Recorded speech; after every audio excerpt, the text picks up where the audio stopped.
ہم سے ابو معمر نے بیان کیا، کہا ہم سے عبد الوارث نے بیان کیا، ان سے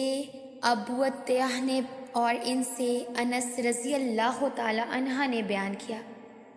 کہ نبی کریم صلی اللہ علیہ وسلم جب مدینہ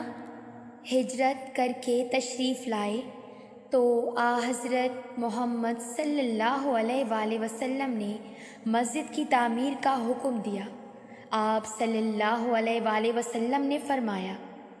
اے بنو نجار،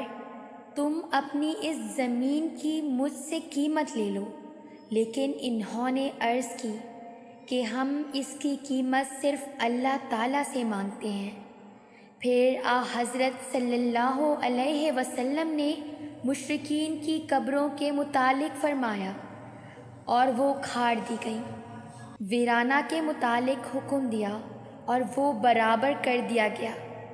کھجور کے درختوں کے متعلق حکم دیا